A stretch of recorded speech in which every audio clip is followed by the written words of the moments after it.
So okay, ganito. May kaibigan akong gwapo na si Albert. And last week, ibinenta niya yung kotse niya sa isang kaibigan ko rin na sobrang gwapo na si Angelo. Ngayon, yung kotse ni Albert may existing yun na comprehensive insurance sa XXX Insurance Company.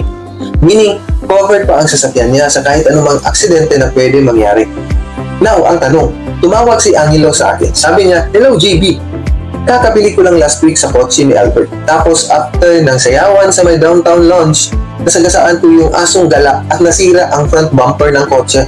Pwede ba akong pumunta sa XXX Insurance Company para makapag-claim?" Ang sagot nito ay hindi. No, hindi pwede makapag-claim si Angelo sa XXX Insurance Company or madedeny yung claim niya. At hindi na rin pwede makapag-claim ang seller na si Albert dahil na-consummate na ang sale or hindi na siya ang legal owner ng vehicle. Kadalasan kasi kapag bumibili ka ng second hand na kotse at may existing insurance ito, iniisip mo palagi na okay na ito, hindi na ako bibili ng insurance, covered pa naman ito kasi matagal pa mag-expire ang policy. You're wrong. Hindi ka pa rin covered. Bakit? Isa sa mga principles ng insurance ay ang insurable interest. Ayon sa Insurance Code of the Philippines Republic Act number 10607, insurable interest in a vehicle is established when the policyholder stands to suffer a financial loss or has a legal interest in the vehicle being insured. Simplihan na lang natin, makakapag-claim ka i-present ang tatlo na ito. Una, if ikaw ang policyholder. Pangalawa, if may legal interest ka sa vehicle, meaning ikaw yung legal owner. At pangatlo, yung vehicle mismo, dapat same lang yung vehicle na nasa policy contract. So kung may absence sa tatlo na yan, madi-deny ang claim mo. Sa example natin ngayon, yung seller na si Albert Guapo, siya ba ang policy holder? Yes. Siya ba yung legal owner? Hindi, dahil naibenta na niya ang sasakyan. At pangatlo, same ba ang vehicle na naka-insured? Yes. So in this case, may isang kondisyon na hindi na-meet, yung legal interest. So definitely, hindi na makakapag-claim si seller. Yung buyer naman na si Angelo Guapo, siya ba ang policy holder? No.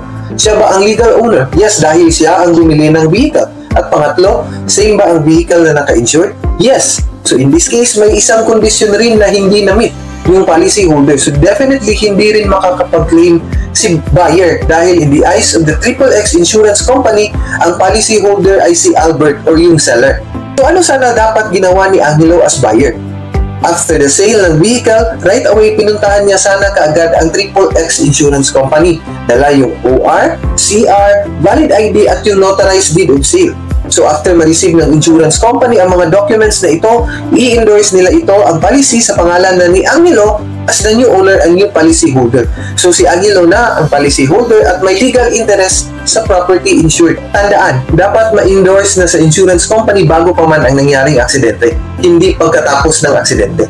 Happy New Year mga Kaperla Insurance! Simulan natin ang bagong taon na puno ng kaalaman at peace of mind para sa inyong mga sasakyan. Kung nagustuhan mo ang video na ito at gusto mo pang malaman ang mga frequently asked questions about vehicle insurance, huwag kalimutan i-like, i-follow at i-share ang mga videos po namin para lagi kayong updated. Sa Perla Insurance, panatag ka sa bawat biyahe. All is well with Perla Insurance.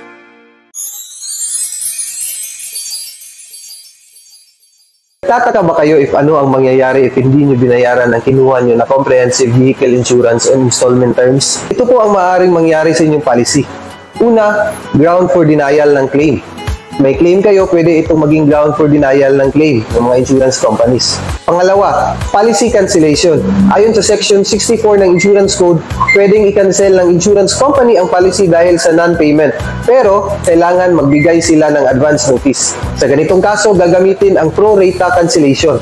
Ano ang pro-rata cancellation? Ibig sabihin, i-compute ng insurance company ang bilang ng araw na nagamit ang policy kumpara sa mga natitirang araw nito. Dito malalaman kung may refund kayo if may partial payment o kung may balanse pa kayong kailangan bayaran.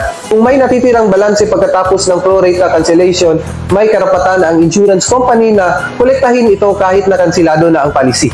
And that's it. If may questions po kayo about this topic, follow us and hit the comment section. Ingat!